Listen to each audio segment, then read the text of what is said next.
Assalamualaikum warahmatullahi wabarakatuh. Perkenalkan, nama saya Fatia Cahaya Qurani dari kelas 1D, mata kuliah Ilmu Pendidikan, jurusan Pendidikan Guru Sekolah Dasar Universitas Muhammadiyah Tangerang, dengan dosen pengampu Bapak Mawardi SSI MPD.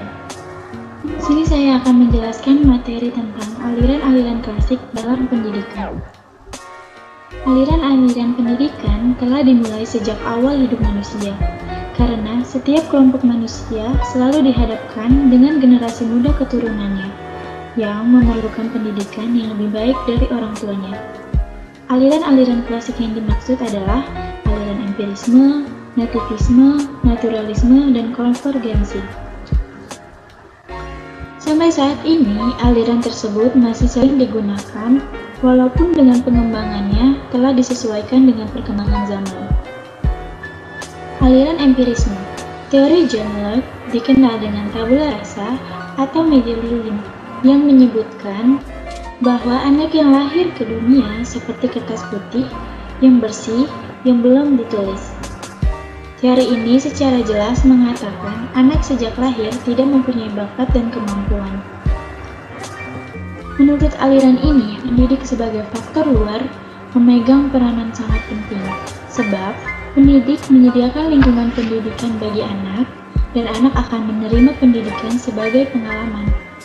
Pengalaman tersebut akan membentuk tingkah laku, sikap, serta watak anak sesuai dengan tujuan pendidikan yang diharapkan.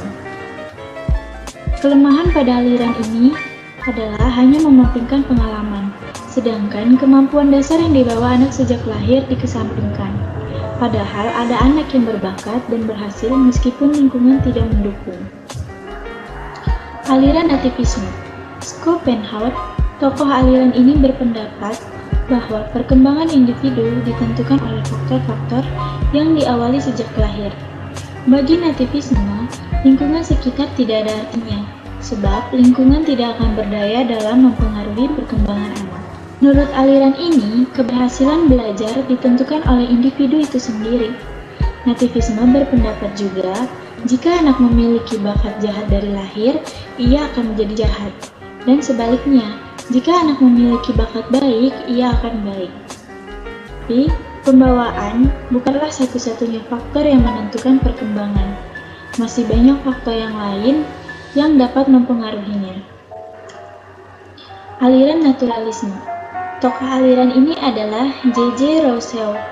Naturalisme mempunyai pandangan bahwa setiap anak yang lahir di dunia mempunyai pembawaan baik, namun pembawaan tersebut akan menjadi rusak karena pengaruh lingkungan. Sehingga naturalisme sering disebut negativisme. Dengan demikian, aliran naturalisme menitik beratkan pada strategi pembelajaran yang bersifat paedosentris, yang artinya faktor kemampuan individu anak menjadi pusat kegiatan proses belajar mengajar. Mengapa bisa disebut negativisme?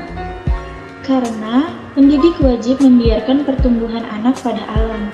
Jadi dengan kata lain, pendidikan tidak diperlukan. Dengan demikian, aliran naturalisme menitik beratkan pada strategi pembelajaran yang bersifat paedosentris, yang artinya faktor kemampuan individu anak menjadi pusat kegiatan proses belajar mengajar. Aliran konvergensi. Tokoh aliran ini adalah William Stone. Aliran ini disebut sebagai aliran kompromi atau kombinasi dari aliran nativisme dan empirisme. Aliran ini berpendapat bahwa anak yang lahir di dunia telah memiliki bakat baik dan buruk, sedangkan perkembangan anak selanjutnya akan dipengaruhi oleh lingkungan. Dengan demikian, aliran konvergensi menganggap bahwa pendidikan sangat bergantung pada faktor pembawaan atau bakat dan lingkungan. Aliran progresivisme. Tokoh aliran ini adalah John Dewey. Aliran ini berpendapat bahwa manusia mempunyai kemampuan-kemampuan yang wajar dan dapat menghadapi serta mengatasi masalah yang bersifat menekan ataupun masalah-masalah yang bersifat mengancam dirinya. Aliran ini memandang bahwa peserta didik mempunyai akal dan kecerdasan. Hal ini ditunjukkan dengan fakta bahwa manusia mempunyai kelebihan jika dibanding makhluk lain. Manusia memiliki sifat dinamis dan kreatif dan didukung oleh kecerdasannya sebagai bekal menghadapi dan memecahkan masalah. Peningkatan kecerdasan menjadi tugas utama pendidik yang secara teori mengerti karakter peserta didiknya. Aliran esensialisme. Aliran esensialisme bersumber dari idealisme dan realisme. Sumbangan filsafat yang diberikan keduanya bersifat eklektik, yang artinya dua aliran tersebut bertemu sebagai pendukung. Esensialisme berpendapat bahwa pendidikan harus bersendikan nilai-nilai yang dapat mendatangkan kestabilan. Artinya, nilai-nilai itu menjadi sebuah tatanan yang menjadi pedoman hidup sehingga dapat mencapai kebahagiaan. Dapat disimpulkan bahwa aliran esensialisme menghendaki agar landasan pendidikan bernilai esensial, yaitu yang telah teruji oleh waktu, bersifat menuntun, dan telah turun-menurun dari zaman ke zaman sejak zaman Renaissance. Aliran Ferencialisme. Tokoh aliran Ferencialisme adalah Plato, Aristoteles, dan Thomas Aquino. Ferencialisme memandang bahwa kepercayaan aksiomatis dari zaman kuno dan abad pertengahan perlu dijadikan dasar pendidikan sekarang. Pandangan aliran ini tentang pendidikan adalah belajar untuk berpikir.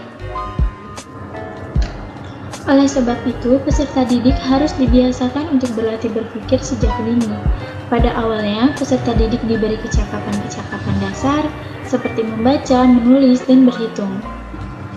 Sekian penjelasan materi yang bisa saya sampaikan, kurang lebihnya mohon maaf.